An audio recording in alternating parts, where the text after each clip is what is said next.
So again, welcome to our fourth session of the Green Your Neighborhood. We're going to be doing a deep dive on our Rain Garden to the Rescue and Stormwater Specialist Training programs today. Um, my name is Jacqueline Hakula. I'm the River Restoration Assistant at Friends of the Rouge. And right now I'm going to pass it over to my colleague, Elaine Elliott, to get us started. Hi, all. My name is Elaine Elliott, and I am the Green Stormwater Infrastructure Community Organizer with Sierra Club Michigan Chapter. Thank you all so much for joining us this evening. Just a little bit about the Sierra Club before I kind of jump into what we're talking about today. We are a national environmental nonprofit, so I work for the Michigan chapter of the national nonprofit that works on environmental issues. So some of it is policy, but a lot of what I do in my work and in my role is based in Detroit on green infrastructure projects, and much of it is in partnership with Friends of the Rouge. So we're really excited to introduce you all to green stormwater infrastructure issues. Jackie, next slide. So we're here to talk about the Rain Gardens to the Rescue program and the Stormwater Specialist Training program. But before we jump into that, I want to talk a little bit about why these programs even exist. So we are lucky enough to be in a Great Lakes state. Michigan is surrounded by nearly 20% of all the available fresh water on Earth.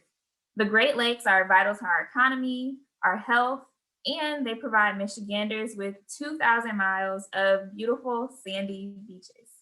Nearly a tenth of the US population lives in the Great Lakes Basin, and more than 35 million people rely on the Great Lakes for drinking water, jobs, and their way of life.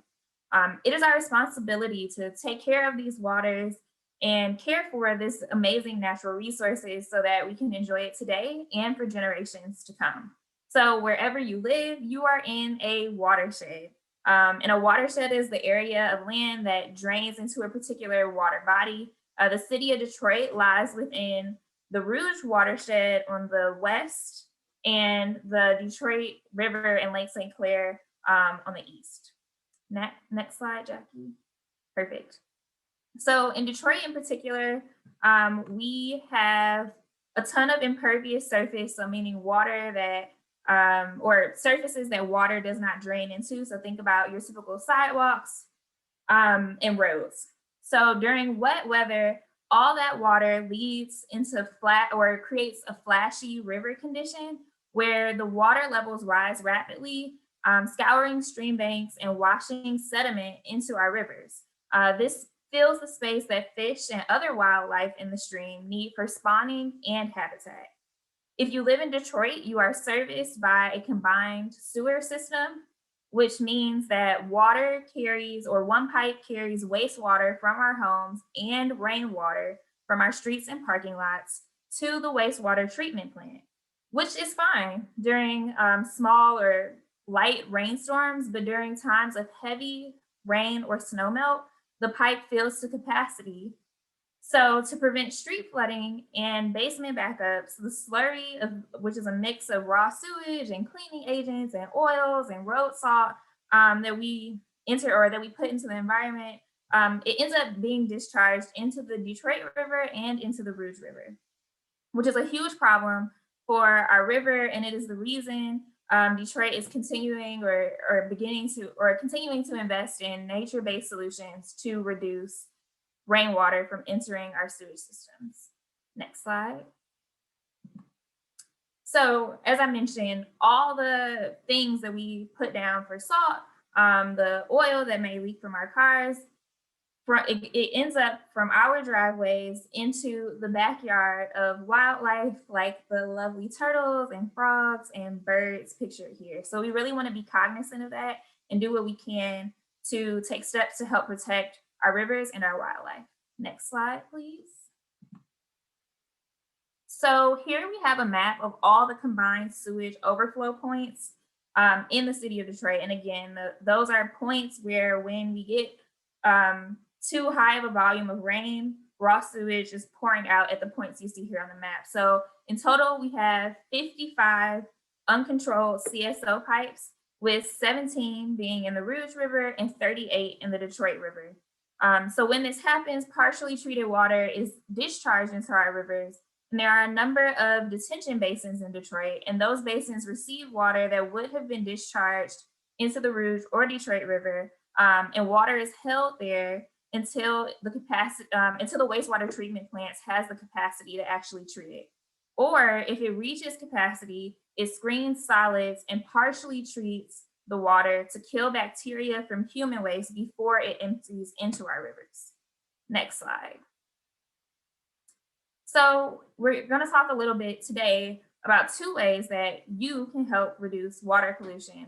But in addition to becoming a part of Rain Gardens to the Rescue or the Stormwater Specialist Training Program, other actions you can take are washing your cars at a car wash or on the lawn. You can properly dispose of all household hazardous waste and never dump them into a storm drain.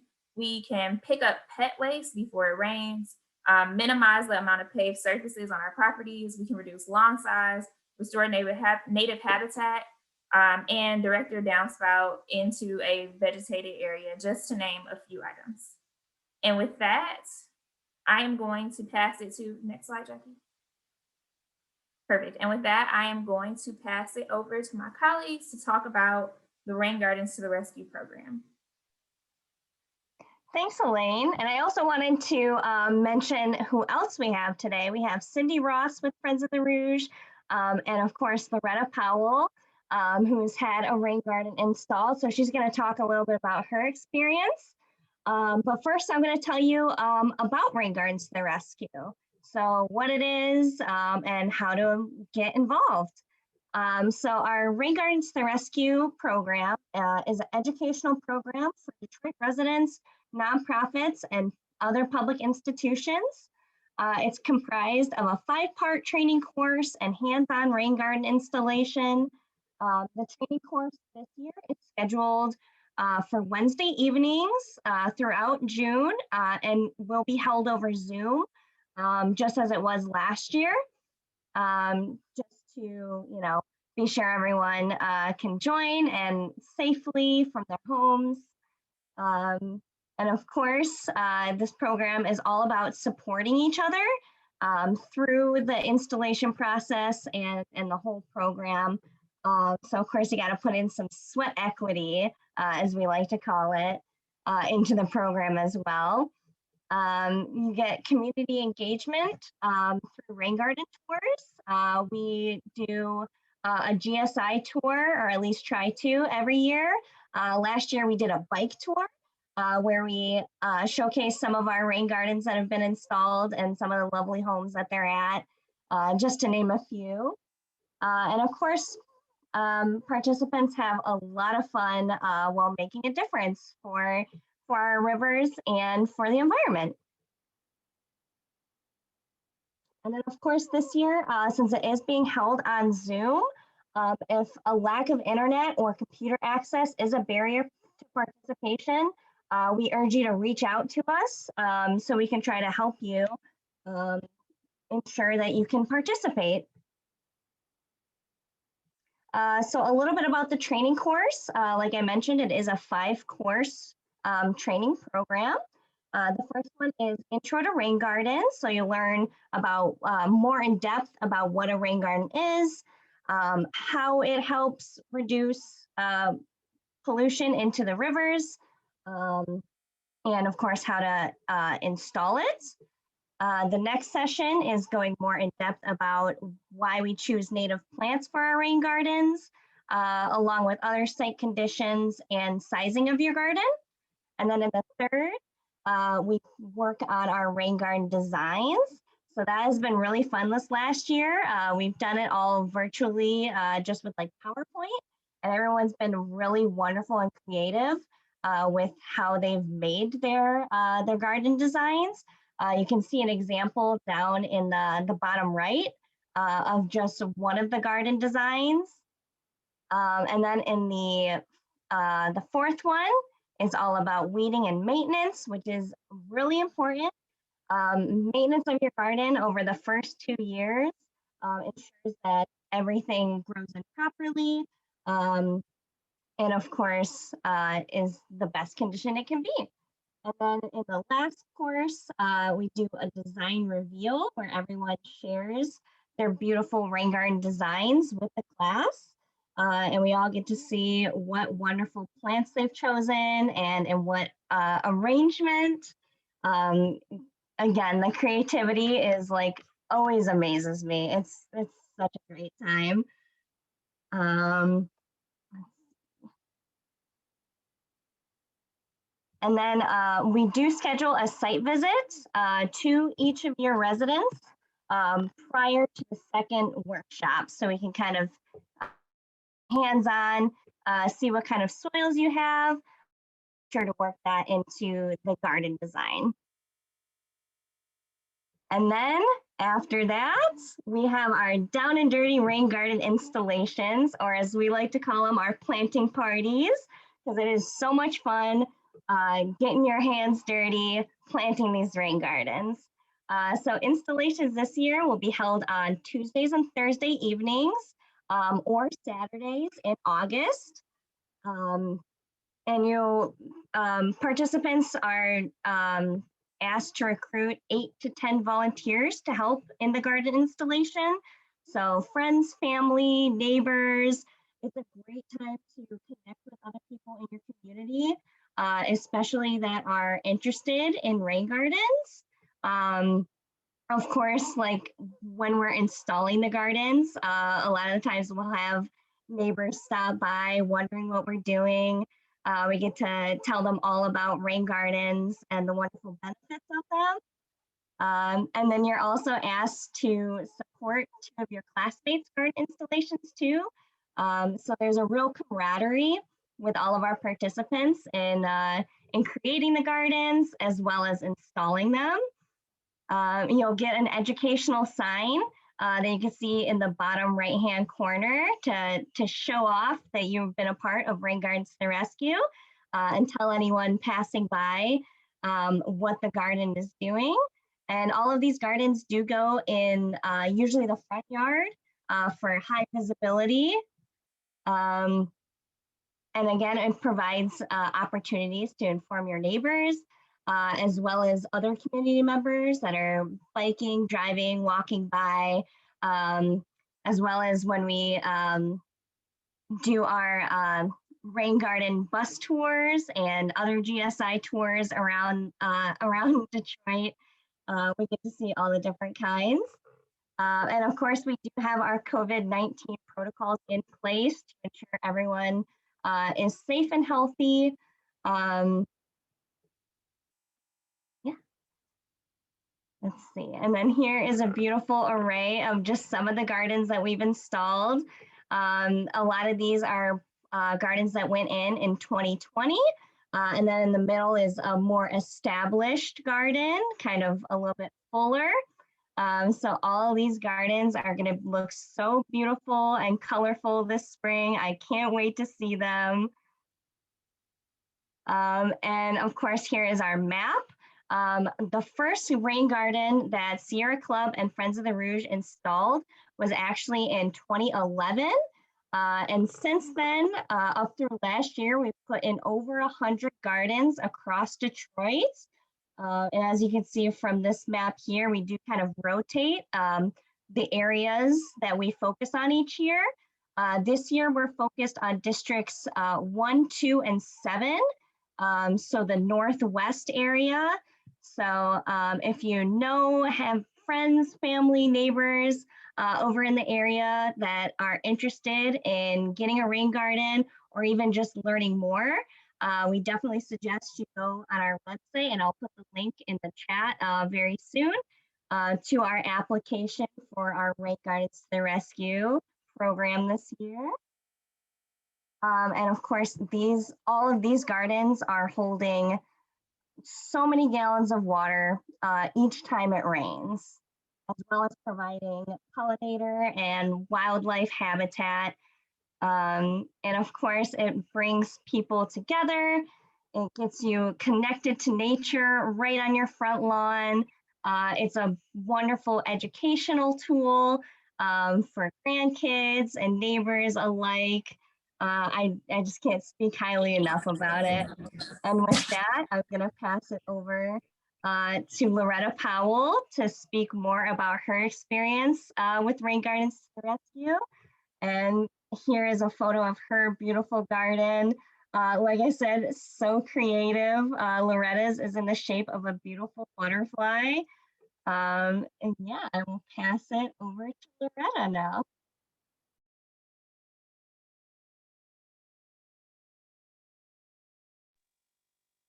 Sorry, Loretta, you're still muted. Right, I didn't realize I was still unmuted. Sorry about that. But yeah, I had seen Rain Garden to the Rescue, the application, and I decided to fill it out because I was having water that come in my basement. I was having flooding right at my driveway, and water was coming in my basement. So I decided to apply for the application, and then I was chosen to for the rain garden. So I took the classes, and then the second class they said we had to design it. I didn't know we was gonna be able to design our own our rain garden. So I was excited about that. So I, had to pencil and paper and just start making little circles for a while. And then and then I decided, I said, I don't want to make a butterfly, a butterfly shape. I just didn't want to pound rain garden. I just wanted something that was different and unique. I love butterflies. So I decided, then I asked Cindy, can I make a the shape of a butterfly? And then she told me she did. She came over and she sprayed the grass the shape of a butterfly. And I was able to dig it out and got it ready. I had my children, my grandchildren, some neighbors, some people from ECN help, Cindy, and some volunteers. So it was excited. I was very excited because I love flowers. I'm a springtime baby, so I love flowers anyway. So it really helped because once I got the rain garden, I don't have no flooding in my basement no more.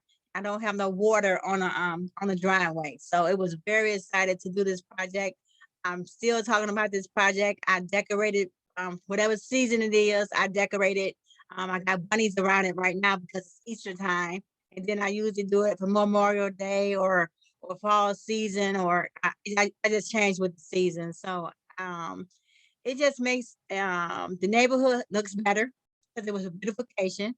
So it really, everybody loved to see it and watch it and talk about it. And then I do talk about the purpose of it, having a rain garden in your yard. It's so important to have that infrastructure, drainage and everything like that, and flooding also. So I'm still excited about my butterfly rain garden. I got and I got a garden club too, so I posted on my garden club also. Yeah, I posted on my garden club.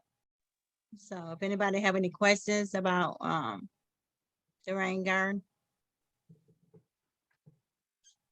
Yeah, feel free to put any questions you have for Loretta in the Q&A, and we can ask those to her at the end. Thank you so much, Loretta, for being You're here welcome. today and sharing your lovely experience with us. Yes, it was a great experience. I really enjoyed it. Because never did I thought y'all was go design a rain garden. Then we said we can design a rain garden. I was really excited about that. Absolutely, yeah. And like I said, like everyone just kind of has their own little creative way of making it their own. We've had some people, add the little libraries out front with it too, as added community gathering space. Yeah, there's just endless possibilities. And with that, we're gonna go over and talk about our stormwater specialist training, and I'm going to pass it over to Cindy Rex. Thanks, Jackie. There's actually a couple of questions for Loretta. So how did you select your flowers, and did you select those that attracted butterflies? I sure did. I did. I do have a butterfly weed in my I do have the butterfly weed, the blue flag iris, the cornflower, and a turtle head. So I definitely wanted to attract some butterflies. And I got a turtle, so I guess that's why I wanted the turtle head also. I put it in there. So, and then the cornflower, that attracts butterflies too. So I went with small and then with tall. So yes, I definitely, because I love butterflies. And it was amazing how I was able to see so many different color butterflies that I have never seen before. And it was beautiful. It was beautiful. Yeah. Yeah, it's definitely a you build it and they come kind of situation, especially with the butterflies. You'll get hummingbirds, Right. tons of different bugs. It's awesome. The bees. Yes. And what was the other one? Was it another one? Oh, that was it. Mhm.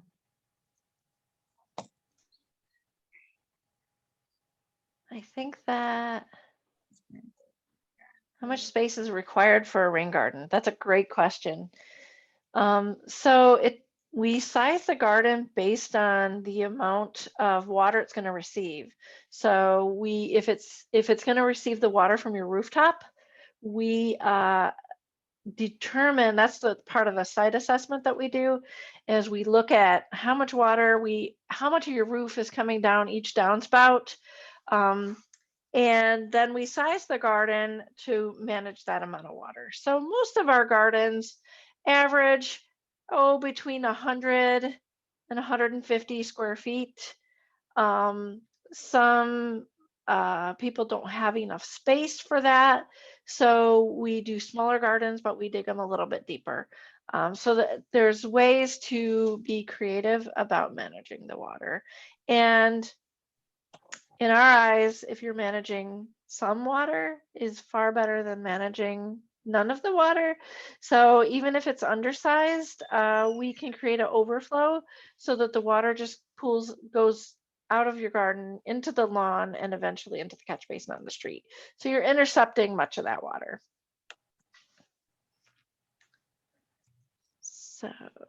So thanks for those questions. I'm gonna talk a little bit about our Stormwater Specialist Training, and I'm sure there'll be questions at the end. So our Stormwater Specialist Training is a newer program. It is a workforce development program designed to provide pathways toward living wage employment in the green economy. It's an 8-week, 16-class course. It's about 40 hours of time. It instills the knowledge and skills for basic level green infrastructure, monitoring, and maintenance that you can use to obtain employment in GI.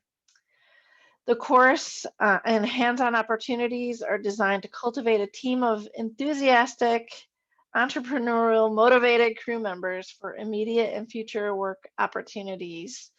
And we actually have some immediate opportunities that we have secured funding to support. So we're really excited for that. The classes will take place on Tuesday and Thursday evenings from May 11th through July 1st. Oh, green stormwater infrastructure. So GSI is green stormwater infrastructure, and basically part of the course is introducing you to that and what green infrastructure actually means. So we're primarily focused on the maintenance of rain gardens and bioswales, but the course focuses, you can go to the next slide, I'm sorry. Oops, did we miss a slide? Nope, that's right. The course focuses on green stormwater infrastructure maintenance, so maintaining rain gardens and bioswales, native plantings. But we're really teaching you how to identify weeds versus the native flowers, weed control techniques, edging, how to read a site plan, how to assess a site, problems to look for, such as erosion or sedimentation, plant loss, issues like that. Participants will also learn why green stormwater infrastructure is important. So some of the stuff that Elaine talked about, the combined sewer capacity and how we overflow raw sewage and other chemical pollutants and a slurry of other things into our waterways. And so green stormwater infrastructure is a lower cost solution to managing stormwater on site. So in addition to what we call bioretention, so those rain gardens and bioswales, there are other best practices such as water harvesting using rain barrels or cisterns, green roofs on some of the buildings, and other things like pervious pavement. And so that photo at the bottom right, I'm actually showing the students from our first course a Detroit street that is lined on the edges with pervious asphalt, and the center is the traditional asphalt. And so basically, I was able to pour water on the non-porous asphalt and pour water right next to it on the pervious asphalt, and you could see the water pooling up on the non-pervious, and the water actually soaked right through the pervious. And so some of these other techniques are being used across the city. The city is challenged with having to manage or basically keep billions of gallons of rainwater out of the combined sewer system. And if we fail to do that, the city will have to pay for much more expensive gray infrastructure to manage this water. So it's in our interest to have these practices across the city, in every yard, in every landscape, where they fit and where they can be implemented, particularly along roadways where much of the water is generated. So there's a huge savings for Detroit ratepayers if we're able to reduce the gray infrastructure costs that DWC may have to incur to manage some of these, to manage the water and meet state standards that we're currently not meeting.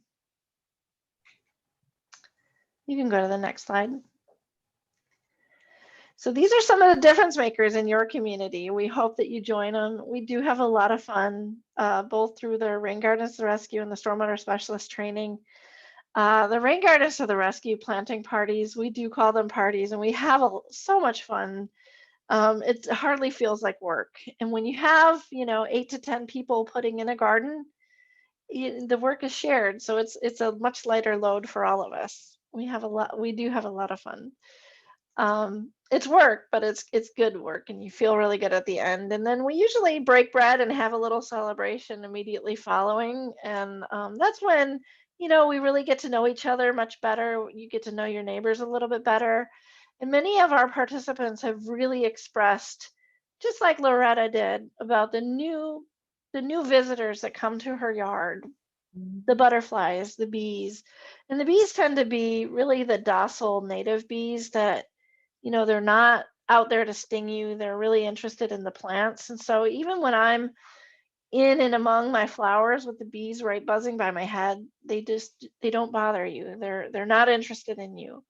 But there are bees, really wasps, or the yellow jackets in Detroit, that when we do bring out the food, they hover and they swarm.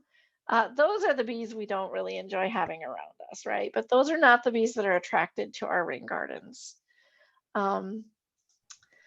Just had to put that little plug in there. But most of our past rain garden owners, graduates of the course, really talk about the connections that the rain gardens have helped them make. They talk about, insects that they haven't seen since they were a child, or a hummingbird, or the neighborhood kids stopping by for a visit and asking questions, and other neighbors then gathering around the garden because you're out there working in it occasionally. So it gives people an opportunity to connect. I just can't say enough about how rewarding the program is and how enjoyable it is to be able to do this work. That's true. Yeah, thanks, Loretta. Next slide. So if you'd like to be involved in either program, we certainly invite you to be. We welcome you. We'd love to have you. The Rain Gardens to the Rescue program, the applications are due by April 26th. It's a simple application. We're asking how you're connected in the community and what your gardening skills are, and you don't need gardening skills or connections to become involved. The Detroit Stormwater Specialist Training, that workforce development training, we really do want to encourage people who are interested in actually getting some contracted work after they graduate from the program. We would really love it if you could help us reach a broader audience that really could benefit from this training. The city of Detroit has been installing green infrastructure practices across the city. Friends of the Rouge and Sierra Club have hundreds of gardens across the city. Other nonprofit organizations, Greening of Detroit, Detroit Future City through the Land and Water Works Coalition, and National Wildlife Federation have all been actively putting in these projects. There is a huge shortfall of trained, knowledgeable, trained people who can do the maintenance of these gardens. And so while demand is rising rapidly, there's very few people to fill those positions, and so we're really excited about helping to provide that educated workforce to do this work. And I think I just saw a question flash in the chat, maybe. So the Detroit grounds crew haven't been very active in maintaining green infrastructure. Most of them are used to getting on mowers and mowing the lawn. And so it's a different skill set. And we actually have been in communication with General Services Department about training some of their grounds crew to do some of the maintenance of this work. So, we're happy and eager to help in any way that we can. And this is one way we thought we could.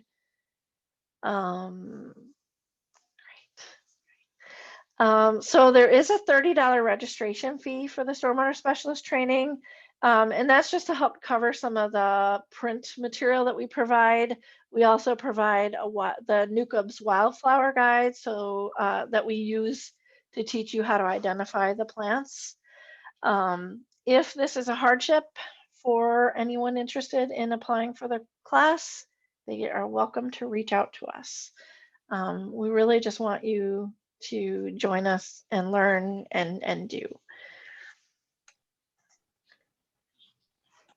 I'm checking out these questions. It is a seasonal job right now. We sort of have been thinking about alternative ways to make it a more year-round program. So we're starting with the green infrastructure maintenance. We're thinking about adding or collaborating with partners who maybe then could offer training for alternative energy or things that can be done over the winter time. Another thought, I don't know if we're going to move in this direction or not, but was even to consider yeah, I won't even go there because it's still in such infancy stage of talking about, but we are thinking about how to make it more than just a seasonal job. You do receive a certificate upon completion of the course. We do have quizzes, we do have an exam at the end, and we have lots of hands-on opportunities to learn and do. We do field trips where you can see practices that others have installed or that we have installed. Yeah, if there's any other questions, I'm happy to answer. So we do encourage Detroit residents. I don't know if it's exclusive to Detroit residents. Elaine, did we make that determination? In the past, it has been because of the funding source. There's a different funding source this year. This year, the program is funded. I'm sorry, so let me make that clear because I didn't really talk about that. So the Rain Gardens to the Rescue program is funded by a grant through the Herb Family Foundation. The Stormwater Specialist Training is funded by a grant from the National Fish and Wildlife Foundation. It's a project we're working on in partnership with the National Wildlife Federation. So Check back with me about that. Maybe if you're not a Detroit resident and you're interested in the program, please reach out to me and we can chat. And then our contact information for all three of us is there on the left. We will share these slides out with you, or the recording of this out with you. Next slide. Great. So a plug for the Green Your Neighborhood. We have another event coming up on Thursday at 4 p.m. It's green infrastructure and placemaking projects.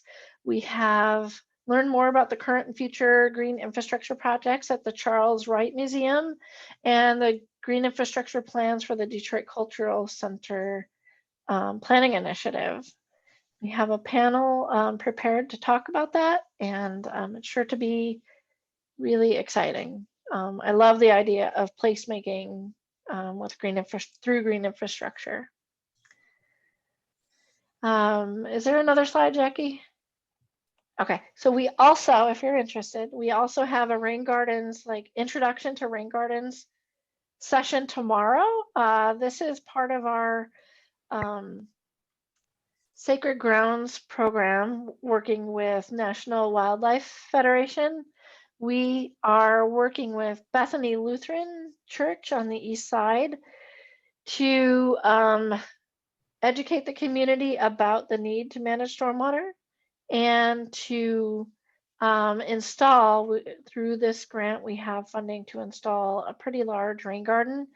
And for those of you who do not know, a few years ago, the city of Detroit has restructured the drainage fee. And churches are pretty hard hit by this drainage fee. When implementing green infrastructure practices, houses of worship and basically non-residential properties have an opportunity to get credit off of that stormwater drainage fee. So we are really interested in working with churches so that they can learn what they can do to reduce that fee. And part of the conversation with this placemaking conversation on Thursday, certainly that's the driver for the museums and the cultural center implementing green infrastructure. So there's lots of lessons to be learned. We just got a really good question in the chat. So it says, I applied to be a participant in Rain Gardens to the Rescue as an East Sider. Should I wait until more participants are in my area, perhaps next year? So we will be focused on districts 3 and 4 next year. However, if you're interested, apply this year. If we don't have enough, in the past, there have been cases where we didn't have enough viable candidates, so that maybe they didn't have space or somebody had to drop out of the program, and we were able to accept somebody from outside of the district that we were targeting. So it doesn't hurt to apply, and if you apply this year and again next year, we certainly will remember you, and we'd love to have you participate. And we also encourage anyone who just wants to learn more generally about Rain Gardens to the Rescue to apply as well. And then there's just a notation that you could put that you're not necessarily interested in a garden, but that you want to learn more. Luckily, since we're doing it all online, it's really easy to have everyone just kind of jump on the same thing and teach an unspecified amount of people all of this wonderful knowledge about rain gardens. Someone asked a similar question. What criteria are used to make a final decision, read who is selected? And Cindy touched on that a little bit, but just to talk on it a little more, it's a combination of, you know, what your site looks like, your availability to participate in all the classes, if you show up for classes, because people's availability does change for various reasons.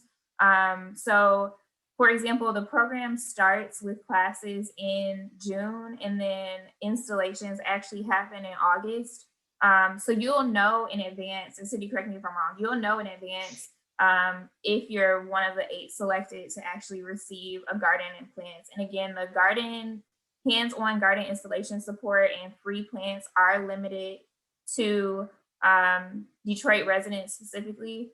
But again, as Jackie mentioned, if you live in another community and you're interested in the classes, those are available more broadly.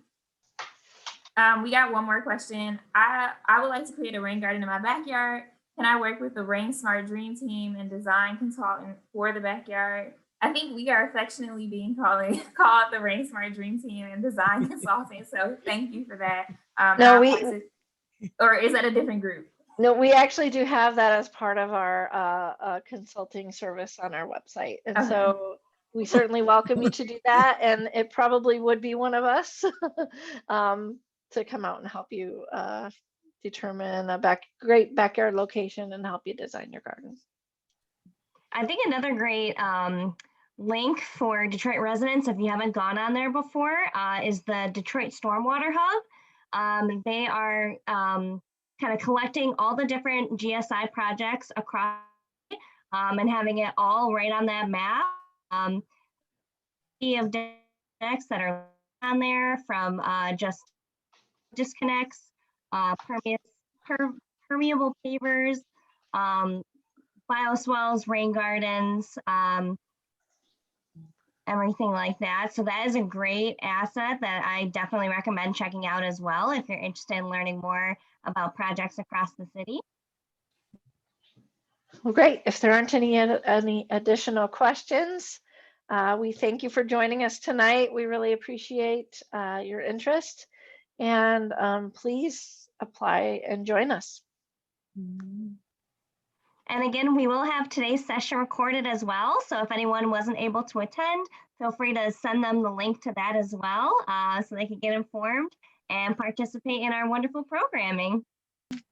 Thanks, everyone. Have a great night.